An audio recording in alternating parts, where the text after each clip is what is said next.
And what's going on, everybody? PJ Zuko here with you alongside Cody Queen and Cam Ursery.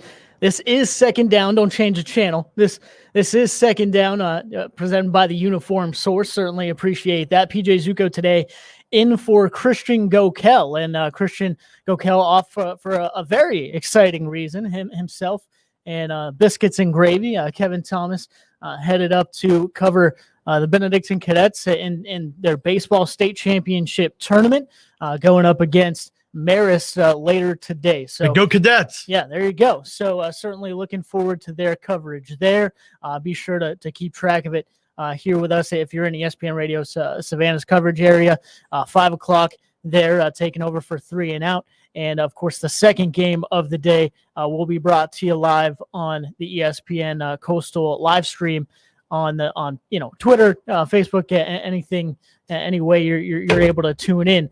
Be sure to tune in to that one as the Braves, that's where we're going next. The Cadets go for the state championship win there. So we're certainly looking forward to that. But because of that, you get a little, you get a little Italian flavor here on the show. Mm-hmm. And we'll talk about all the normal stuff as, huge night in all of sports there last night. We'll start out. Yeah, it was a fun night for sure. We'll start out, of course, with the Braves as they get the victory over the Mets. They avoid the sweep in a 5-4 win, walk-off victory against the Mets there. And also certainly looking forward to talking some NBA basketball as well as the Lakers and the Warriors go into battle last night. Cam, don't even look at me. Yeah, I know you can't wait. I know you can't wait for that, but certainly looking forward to that too. LeBron James comes up clutch there late in the ball game with a big dagger type of 3, and they're able to squeeze it out.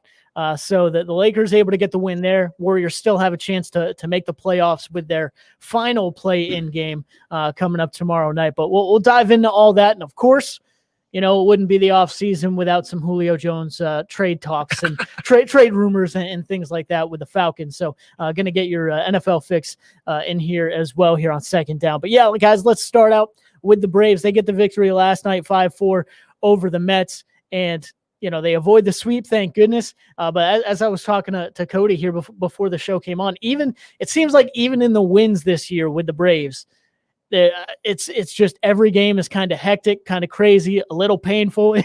You're able to get up, get the lead, and it seems like the other team, whether it be the Mets, that whoever it is ends up being able to claw back. And it's all about if the bullpen is able to hold on at all, and then if the Braves bats get fired up late. Luckily, the Braves bats were up for it there last night. Ronald Acuna Jr. Hits his first walk-off home run as well on the first pitch of the 9th inning. But it's been a wild year for the Braves, no doubt. They're still sitting within shouting distance, within, very close to the division lead, but still looking for their first, over 500 situation at all this year, sitting there at 20 and 23, 3 games back. So within shouting distance, but hopefully this is able to spark some sort of momentum and keep things rolling for the Braves. We've been We've been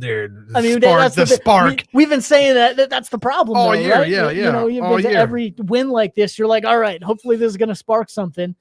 And then maybe 2-3 games later, they get some wins, and this type of 2-3 game losing streak comes back again. So let's look at what it is. They're 4-6 of the last 10. That's what I like to look at is the last 10 most of the time. See how they're playing. So one win out of a series, getting people hyped up, is just not enough. The Braves are a middle of the pack team. I've told you this before, and they don't really wow me. They're having bullpen problems. Will Smith, I've said this multiple times, said it publicly, needs to be cut. And Biscuits and Gravy and all them were like telling me, hey man, I was like, you need to start going to the farm system. And they're like, well, no, do this. And I was like, you did it last year. Why not do it again?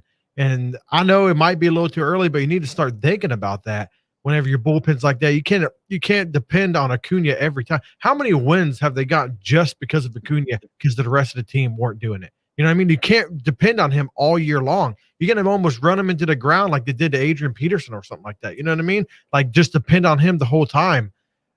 Braves, good win, sure. Good, but it was, dude, by the skin of your teeth, dude. It was, you need to start doing better. You're going to play the Pirates. I don't think they're going to win the series against the Pirates because you were saying before the show there, PJ, that they don't do well outside the division. Yeah, it's kind of up and down right now. I mean, I was looking over some things, but before we came on, obviously, and it's up and down, but it's up and down no matter where you go, right? They started off the season kind of tough, obviously, against the Phillies and whatnot with the losing streak in division, but since then it seems like they've kind of rebounded against the teams, in their division. But other than that, it's been very, of course, you've run into the Blue Jays a couple times, which, that's never going to help. But still, Cam, they got to be able to get on this string. I think that's the other thing too. I guess I do hear Kevin like a little bit more and more. He kind of talks me down a little bit too. And the more I hear him speak, because I think last year it was all about how quickly and how well you could play over a 60-game stretch. We are only 43 games into a 162 game season. I get all that stuff, but while you're still within this 3-game distance of, first place in division, you want to be able to take advantage of that. And you can't play every game like we've been seeing and be able to go on these winning streaks. It's not a sustainable process. Yeah, I'm officially concerned now. I know I was saying probably about a week ago, it's early in the season, but I'm concerned now because they are very reliant on Acuna. If it wasn't based on record, he'd be my MVP right now. I mean, dude was just injured. He comes back, hits a walk-off. I mean, that's insane right there in its own words. And then at the same time, you're going 2-1. Then you have to see the Mets in 2-3 weeks? In 2 weeks, I guess. Or really next week. Next week, yeah. It's at the end of May. So that's not looking good for you. You want to go at least 2-1 at home. Take advantage of that home field advantage. Maybe go 3-1 against the Pirates. But Acuna really basically saved the season. Had they lost yesterday, they would have been 5 games under 500. Now they're just 3. I don't know what to take from this Braves team. 1 week they're hot, the next week they're not. They're struggling a lot this year. They have to find their identity before it's too late. About to be 60 games in, you're only 40 games in. It's nothing to stress about, but I'm concerned, at least right now, because the consistency is not there. Thank God they play in, I'm going to say it, I've said it multiple times, the worst division in baseball, win-wise. It's the worst division in baseball. It's one of the closest divisions in baseball if you want to talk about teams trying to win the division. But wins-wise and everything, it's one of the worst divisions in baseball.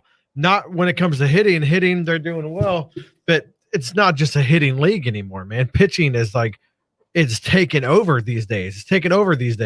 So this division, thank God it's weak or they'd just be they'd be drugged. And you're right there, PJ. They are doing well playing within the division, but that's not what all you need. You need to get more wins, and that's what makes you climb up. Yeah, winning games in the division is nice, but dude, you got to be an overall team. And I don't feel like this is an overall team right now. Bats are hot 1 week, like you were saying, Cam.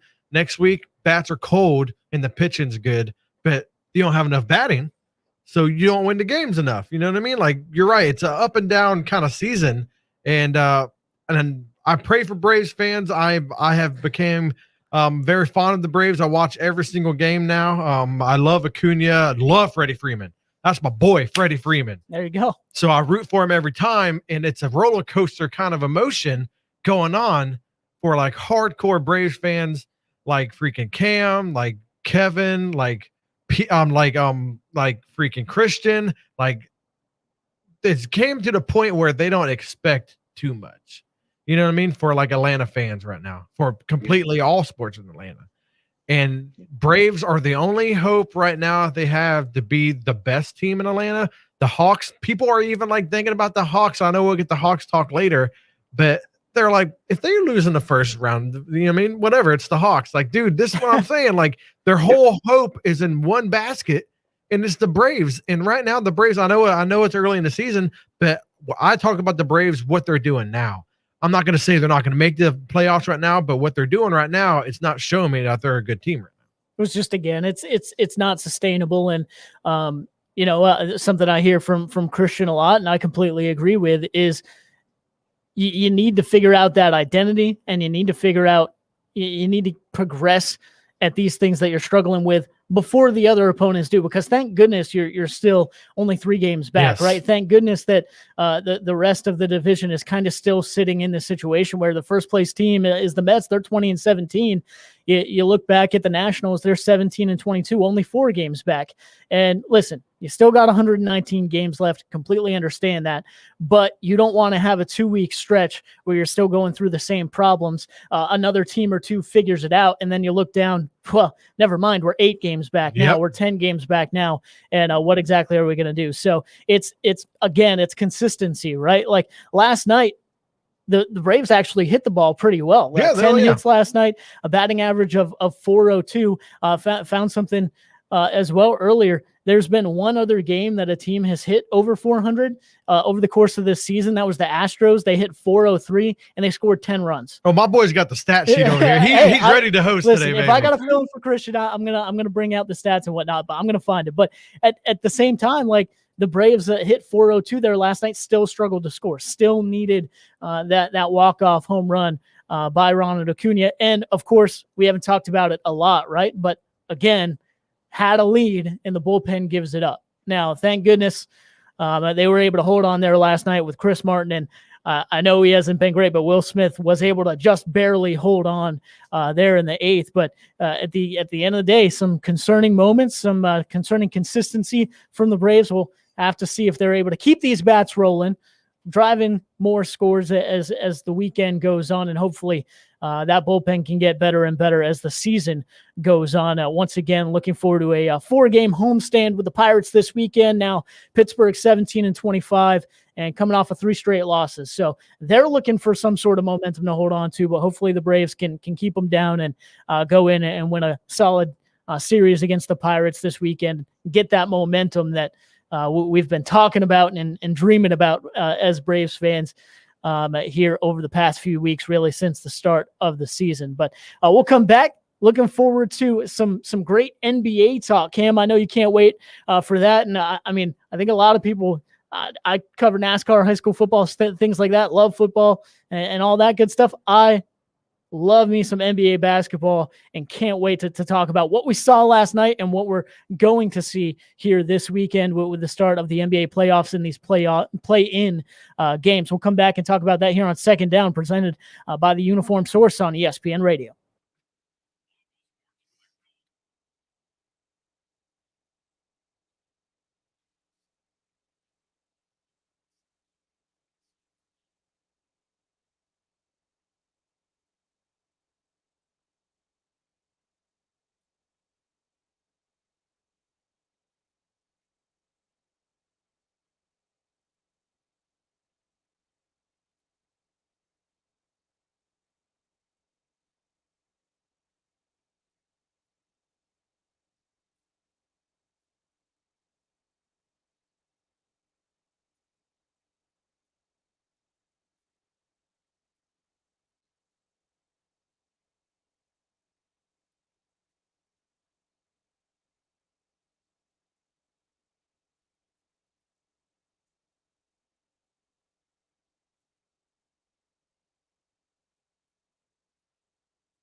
And welcome back. It's Second Down here on ESPN Radio. PJ Zuko, Cody Queen, and Cam Ursery here with you. Of course, Christian Gokel off today, but for a very good reason. Looking forward to hearing from him later in the day for sure. But guys, what a night it was last night. Of course, you have the Braves with the walk-off home run, but later that night, you also have the Avalanche one. Yeah, you're right. Oh, man, the Avalanche, yeah, for sure. I mean, who else? I mean, you got NHL playoffs on right now. I mean, it's incredible how the Thrashers – anyway. Oh, no, don't bring up the Thrashers. Sorry, my bad. But Cam, the Lakers get the victory over Golden State, 103-100 after LeBron hits that deep three with about a minute left. They play some great defense there in the final minute and hold on. Of course, earlier that night too, I don't want to forget about them, but I know that was like the highlight of the night and whatnot, but the Grizzlies end up beating the Spurs to continue their season and try and play into the NBA playoffs with the interesting format that we have this year. But Ja Morant, one of the most exciting NBA players, in the league right now, if you ask me, is able to put his team and keep his team in there. But of course, LeBron able to hit that game winner, Cam, and really able to come back. I checked, in early. And they were down by about 10-15. Steph Curry was heating up in the second quarter, just going crazy. And really, let's be honest, no one really has an answer for Steph Curry right now. But LeBron James, Anthony Davis, able to play through an all tough night for really all of them. The whole team was kind of off a little bit, but hey, the great ones, find a way to win, right? Yep, that was the best win I've ever seen in my life. So it really was. I was, everybody's telling me, oh, y'all barely beat them.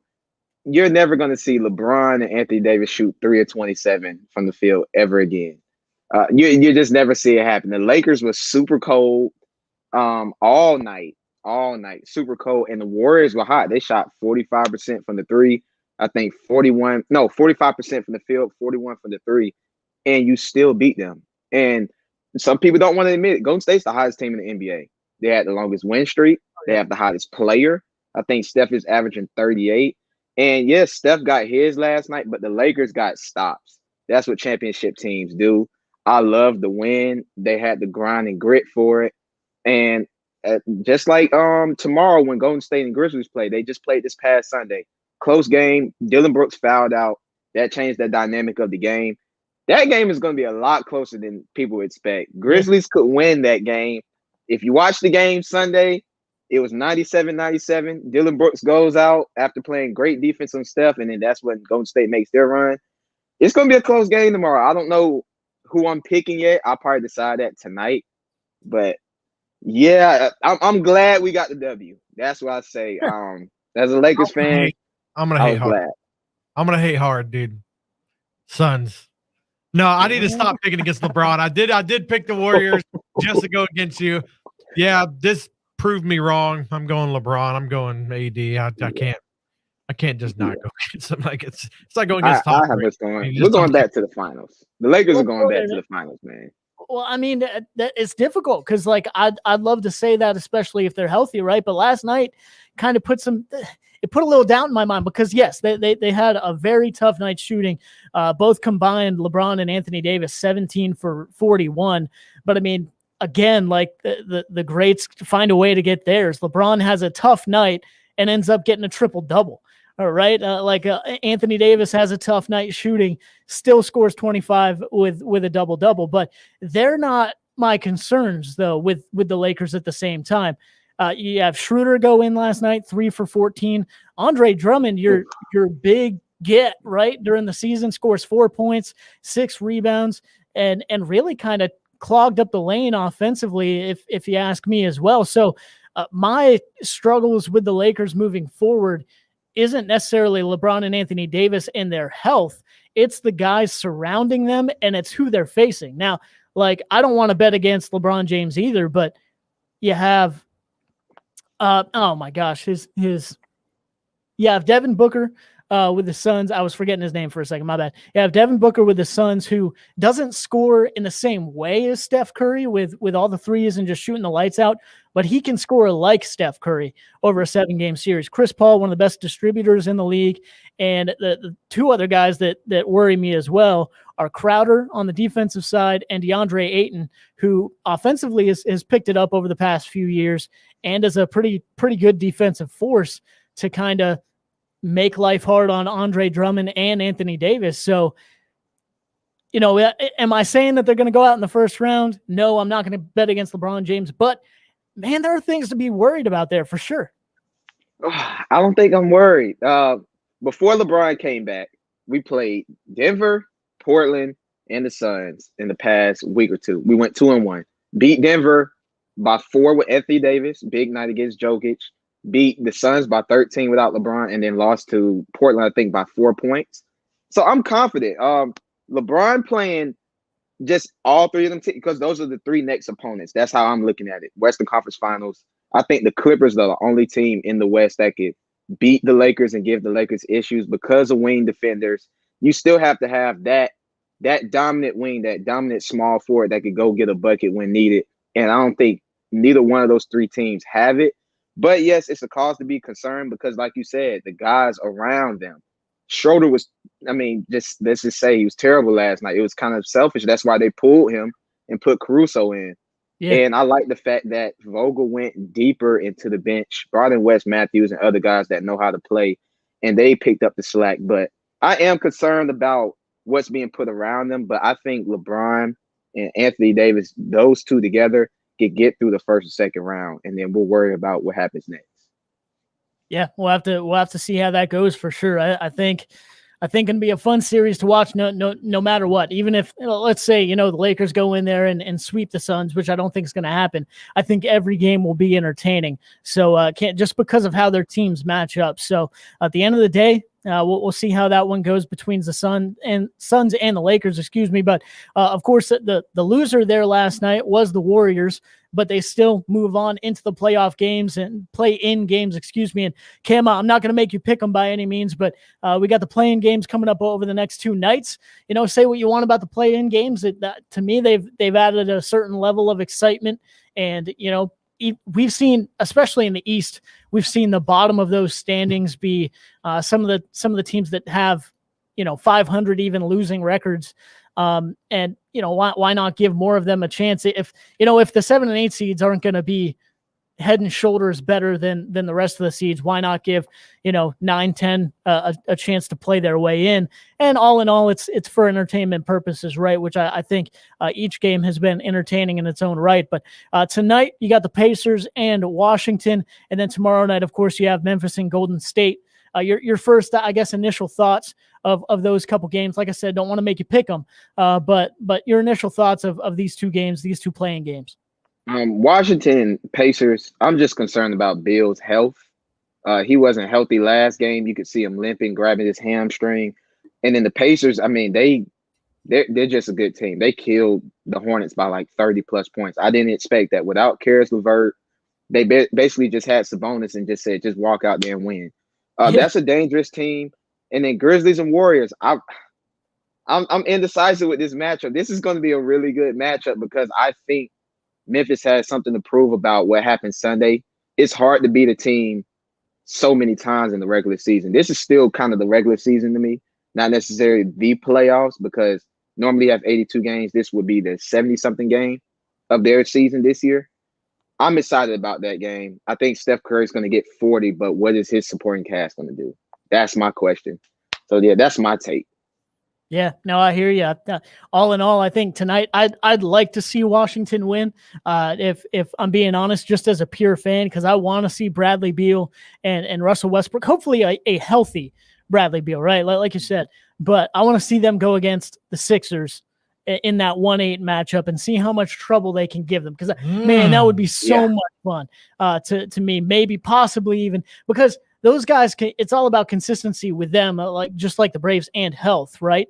Where they can go in and for 4 straight games, they can light you up. But if they're bad, like if they're off, they're they're off. They're real off. And who else are you going to turn to other than those two guys? So it's kind of interesting there. My heart wants to see Washington win. Like you said, a little worried about Bradley Beal's health, though. So my head probably going more towards the Pacers. And tomorrow night, I think it's going to be fun, man, for sure. Can Andrew Wiggins, play well? Does he show up? And does Draymond Green show up? And are they able to support Steph Curry, who's just the hottest player on the planet right now, no doubt. But he can put 40, 45 points up and still take the loss, which is crazy. But I mean, again, we saw it last night. We've seen it over the past few weeks with the Warriors. So we'll have to see how all that works out. I do like that matchup too. And I love talking about Ja Morant because he's so exciting. He's so electric. And to me, if he just is able to keep reforming his shooting a little bit more and more, he could be one of the next, if not the next, huge star in the NBA, especially from the guard position. So he's just an insane type player, man. And I can't wait to see him go toe-to-toe with Steph Curry tomorrow night. But before we get out of here, before we stop talking about the NBA, shift gears a little bit, let's look forward a little bit more to the weekend. Hawks getting set for the Knicks. Let's go. Atlanta traveling up to New York. And how are we feeling? How are we feeling about the Hawks' chances right now? Because, I mean, you talk about a team with a bunch of momentum, a hot basketball team right now. The New York Knicks are playing great basketball over the past few weeks, which is crazy to say that. But, Yeah, I mean, they have a home playoff round. I mean, can the Hawks go up there and upset things? Oh, it's 50-50. These teams are evenly matched. They're both 7-3 in their last 10. Both 7-3 in their last 10. Man, I had the Knicks initially in 7. I'm having reservations on that right now because the Hawks they're just deep. They're deep offensively. The Knicks, they're a tough grit team. This is going 7. This is probably going to be the most fun series in the playoffs this year, for at least the first round. Because they're evenly matched. You don't know who's going to win this series. Everybody's favorite everywhere else except this series. So, yeah, the Hawks have a chance. Trae Young, it's time for him to show up. Time to put on your big boy pants. Time for him to show up and get this series for Atlanta. You're right, though. I mean, at the end of the day, the Knicks have been hot, but now you have this break, and for young teams with momentum like this, you almost don't want the rest, right? You just want to keep playing, want to stay on the basketball court. Well, now they've been off the court for a few days, and Sunday it be close to a week there that they haven't played. So we'll see if the Hawks are able to take advantage of that. Like you said, not disrespecting the Hawks at all, man. They are a balanced, very good basketball team right now. They really turned the corner and can't wait to see what they do against the New York Knicks here coming up on Sunday. Certainly looking forward to that in the first round of the NBA playoffs. But we'll come back. Some NFL news to get to. And I know Cody chomping at the bit for that with some trade rumors. And, of course, you might have heard of a guy signing a contract today down in Jacksonville. We'll talk about all that here on Second Down on ESPN Radio.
And welcome back. It's Second Down here on ESPN Radio. PJ Zuko in for Christian Gokel with Cody Queen and Cam Ursery as well.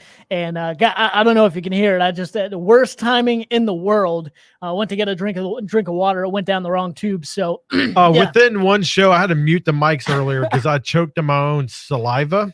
That's so, rough, and then yeah. you just choked on some water. Cam, Yeah. you having any issues over there being a normal human being? I mean, yeah, you gotta. I always have issues. Okay. Always do. All I'm saying is, yeah, if people don't say they do, then they're lying to you and they're messed up. But no, I'm trying to get my voice straight here a little bit. We'll see how it goes. But I don't know if you guys heard, some guy down in Jacksonville ended up signing a contract today, getting a new job. Tim Tebow officially signing with the Jags as a tight end, and should be on the field later today as well. So I know all the Jacksonville fans looking forward to that one way or another, whether it be Tim Tebow's success or failure. We'll see how that goes at the tight end position. But all in all, it's not just a projected thing anymore. Tim Tebow going to be on the field there with the Jags. He is a kind of guy you want in Jacksonville to put butts in the seats. Mhm. If he does well, okay, put his freaking jersey out there for sale. It's going to sell. More freaking Florida fans or only college fans are going to come to the game just to watch him. So you sign up for veteran minimum, make more money off him. It sucks. It's a business. It's a business. People need to realize this. It's a business. So you're going to make a business decision instead of having a third string tight end that will barely play. Put him as a third string tight end, get him in for about 3-4 plays a game, and bring him back out and sell his jerseys because he's going to be one of the hottest selling jerseys at Jacksonville. I guarantee it, being a freaking backup tight end, that he's going to sell, if not the same amount or a little bit less than Trevor Lawrence, the starting quarterback. Yeah, we'll have to see how that goes for sure. As we'll see if he makes the team moving forward and everything. But at the end of the day, it's a money move no matter what. Yes, money move. Like both ways with the Jags. And let's be honest. I mean, I love Tim Tebow, everything he stands for, the passion he showed when he gets on the field in any kind of sport, and just what he was able to do in college football. It was hard not to like the guy, right? But this is purely like, yeah, of course he wants to play football, but he makes money off this too. I mean, at the end of the day, it's a business decision for I can everyone see the involved. billboards now, Farah and Farah, with Tim Tebow on it. Right. Yep. It's a plus decision for everyone involved in the money column. And Tim Tebow gets another shot. I think Jacksonville missed on this shot. Oh yeah, yep. 6 or 7 years ago when they were looking for a quarterback. Tim Tebow was looking for a job after Peyton Manning came to town in Denver. Felt like perfect opportunity for the Jags to sign him at quarterback. Even if he doesn't do great, man, he's from Florida. He fills the seats. You sell jerseys. And if you don't win with him, well, we're the Jags. We don't win with a lot of people. So it's fine.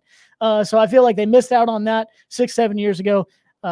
Coming back now, I mean, you have the chemistry with Tim Tebow and Urban Meyer, of course, giving his guy another shot. If you're Tebow, you feel comfortable with your former head coach there in your best years of football there at Florida. So we'll see how it goes. But either way, if Tebow makes the team, it's a positive decision for the Jags, just based on the money that should be rolling in.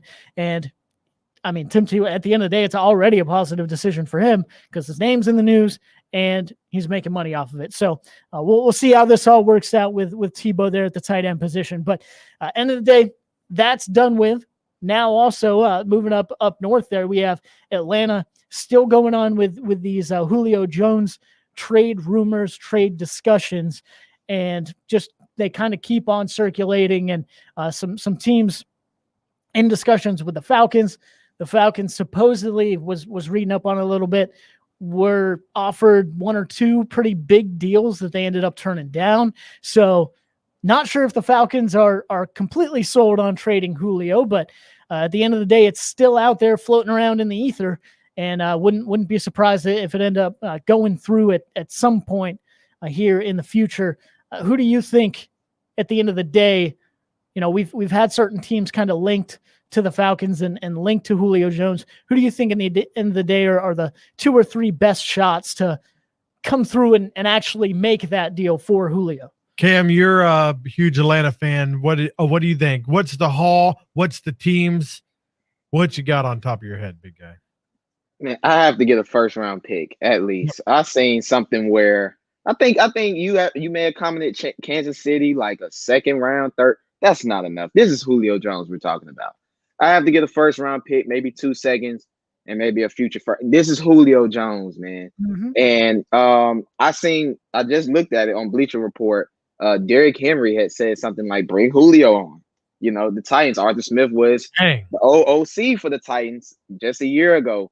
That could be something. I don't think they're going to send him anywhere in the NFC. We don't want Julio to come back and hunt us.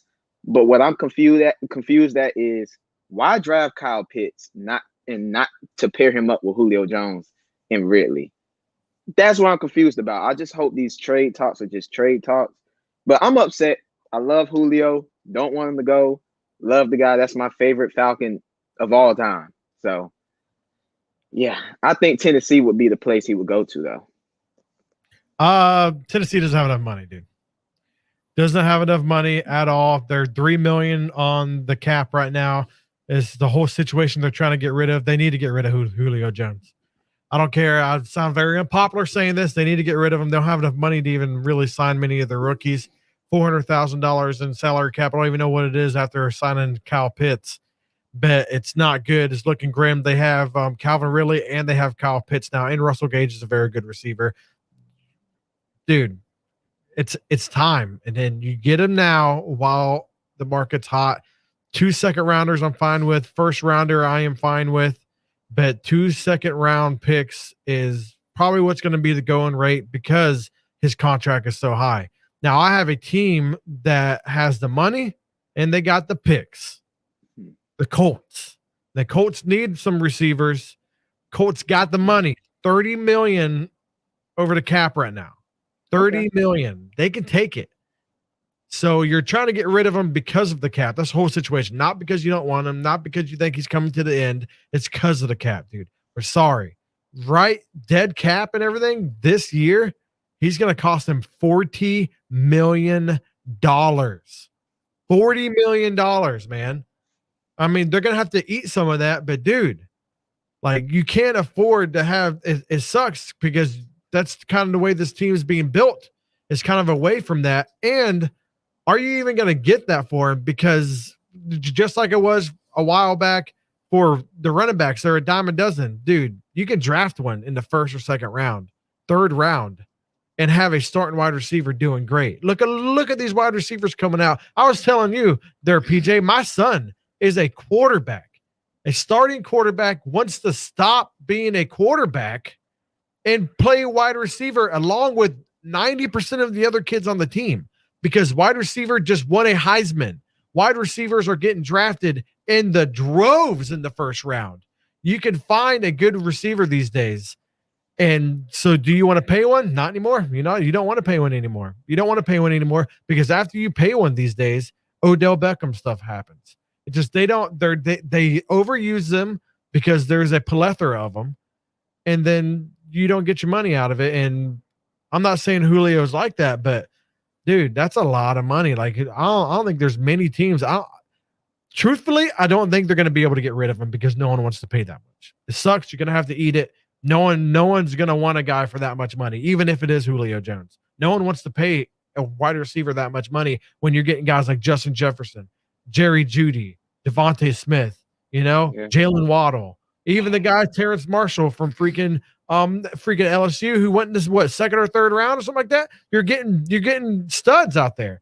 You don't want to pay a guy who's in his 30s and 14, 15, 16 million dollars a year. No way. He's probably not going anywhere, but one place I'd see would be the Colts because they do have the money. Yeah. It's a wild situation, no doubt. And like you said, the money is the most important thing in this situation. Yeah, I'd love to see the Falcons go out there on the field this year and have Julio Jones, Calvin Ridley, and Kyle Pitts right there in the tight end position, even as splitting out to the slot, maybe in the red zone. And over the course of the last 4 or 5 years, what's been the issue with Julio Jones and the chemistry in the red zone, right? Scoring those touchdowns, finishing off drives with touchdowns with the Falcons. And, maybe you solve a little bit of that, not a little bit, a lot of that with Kyle Pitts, but that's if the money is able to work out. And so it's going to be very difficult for the Falcons to be able to work that out. And like you said, it's interesting with these other teams because who looks at it and says, no, we don't want a Julio Jones. No one's saying that. Everyone wants a Julio Jones on their team. But even reading some articles before we came on, the Colts would be an option. A team that has, been circulating in this situation too is the Eagles. But are the Eagles in a position to go out and get a Julio Jones, be able to pay him that much, and also think of all the expectations that puts on that football team that is rolling out Jalen Hurts. Most Eagles likely only have $4.3 million. Well, there you go. Yep. Yeah, there you go. So that's a struggling position to be in. I know the Patriots this year had quite a bit of cap room space. $15 million still they have. Yeah, but I mean they also that's a good one, dude. Yeah, they also went out and signed a few guys in their offseason and whatnot that kind of hindered that a little bit. So I don't know. We'll see. The Patriots were in discussions with the Falcons about a month ago, but before the draft, that's a good one, man, to make that move. But that's one of the deals that the Falcons allegedly turned down. So how much are they willing to give up for Julio Jones are the Patriots? And of course, how much do the Falcons want to take? Because of course they want to keep him, and of course they want a ton back for him, but you got to figure out the money at the end of the day. Listen, no one wants money to, dominate all your life choices, anything like that, but it's pretty important, especially when it comes to a business like this. No doubt about that. We'll come back, close it out, get ready for 3 and Out here later in the day as well. But we'll come back, finish it all up here on Second Down on ESPN Radio.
And welcome back. It's Second Down. PJ Zuko here with Cody Queen and Cam Ursery here on ESPN Radio. Once again, filling in for Christian Gokel, who is out today for a very good reason. Himself and Kevin Thomas both out today, but traveling up to take in and cover the Benedictine Cadets as they go for a state championship in baseball, the 4A state championship series between Benedictine and Marist. And we'll have the coverage here if you're listening in the ESPN Radio Savannah side of things. First game there, game 1 at 5 o'clock, first pitch. So be ready for that. And game 2, 30 minutes following game 1 there. That will not be live on ESPN Radio, but will be on StreamYard, ESPNCoastal.com. Check it out also on Facebook, Twitter, and YouTube there as well, as Benedictine tries to go for a state championship there against Marist, and Kevin Thomas, Christian Gokel will have the coverage there. Stay tuned. Right around the corner, 3 and Out with a big show also with Ben and BJ, of course. Have Gaurav Videka from Talking Chop talking about that Braves 5-4 victory over the Mets and what they and what they need to do moving forward to gain some more of that momentum. You have Michael Bratton from the SEC Football News to talk some SEC football as well as we go through the offseason. And hey, man, we're getting closer and closer to college football season. But Cody Queen, Cam Ursery, I'm PJ Zuko here, thanking you for joining us on Second Down here on ESPN Radio, Facebook, Twitter, YouTube, however you joined us today. So certainly appreciate it. Stay tuned for 3 and Out right around the corner.